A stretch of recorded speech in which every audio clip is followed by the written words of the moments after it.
it says in 2 Thessalonians 2:10, and with all deceivableness of unrighteousness, of not keeping the law, statutes, commandments of the Most High, in them that perish. So there going to be many slain, because they receive not the love of the truth. We read the truth. Most High said, don't touch a dead pig carcass.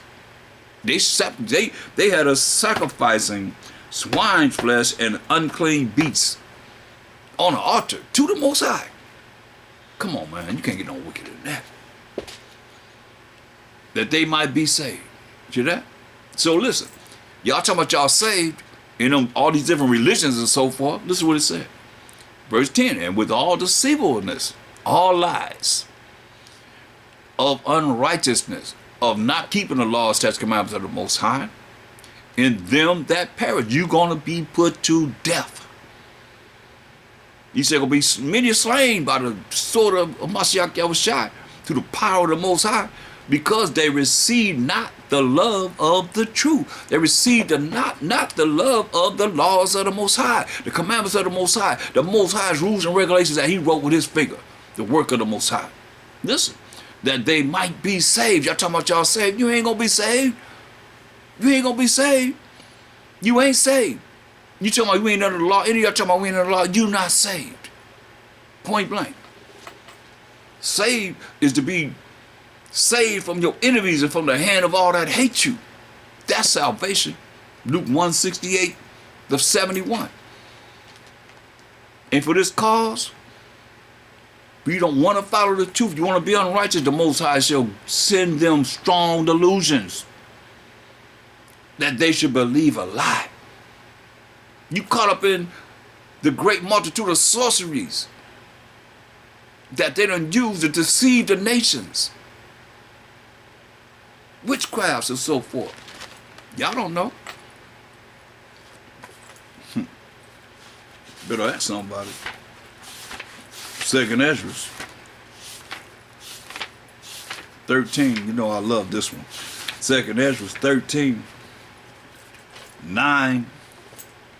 That's why I say y'all better understand it's going to be a remnant of everybody that should want to learn this truth. Y'all can turn it off if you want to. One day you're going to remember. 2nd Ezra 13:9. And lo, as he saw the violence of the multitude that came, he neither lifted up his hand nor held sword, nor any instrument of war, but only I saw that he sent out of his mouth, as it had been a blast of fire, and out of his lips a flaming breath, and out of his tongue he cast out sparks and tempests.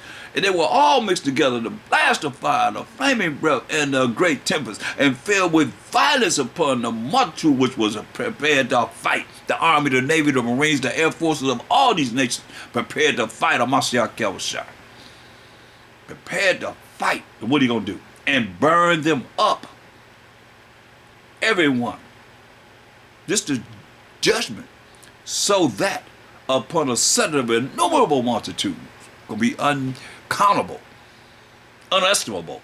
Going to be so many men of all the nations coming together to fight Mashiach Yahushua. Nothing was to be received but only dust and smell of smoke. When I saw this, I was afraid. They got a movie called The Rapture, and they got a black cloud coming out, just coming, and like lightning coming out of the sky, and that's what it is. They turning to dust, turning them to dust. Just I can say, I don't want to. It's a lot of times. I know they used to come out to the beach and say, "Talk about your chariots." Do that. So you know, Independence Day came up, but they just what it said right here. That's what it was doing. People, it was just, they was hitting them. They was just going right to the ground, turning to dust. Let's jump up to verse 37 in 2nd Ezra 13th chapter. And this my son, this is Mashiach Yahushua, y'all. Did I say he coming to judge and make war, the faithful true witness? Hey, this my son, Mashiach Yahushua, shall rebuke the wicked invention. This is in the Old Testament. This my son shall rebuke the wicked inventions of those nations. Nations, you hear it say nations, because they all together prepared to fight on Mashiach Yahushua, which for their wicked life are fallen into the tempest. That's the fire. And shall lay before them their evil thoughts He gonna tell you what you thinking. And the torment wherewith they shall begin to be tormented. He gonna tell them their thoughts. He gonna say, this is what I'm getting ready to do to you. Before he do it.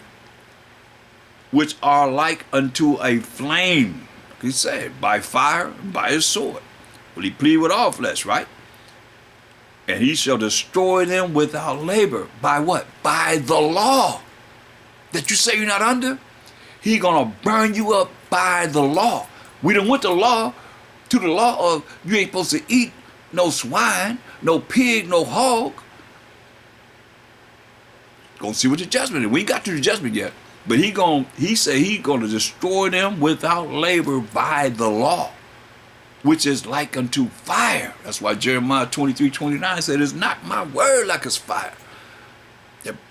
Like a hammer that breaketh the rock in pieces. So his word is like fire. So let's go back there. I digress. Let's go back to Isaiah 66. Very important. Because you see the same thing happening over and over again until this final judgment. Then we're going to see what you got to say then.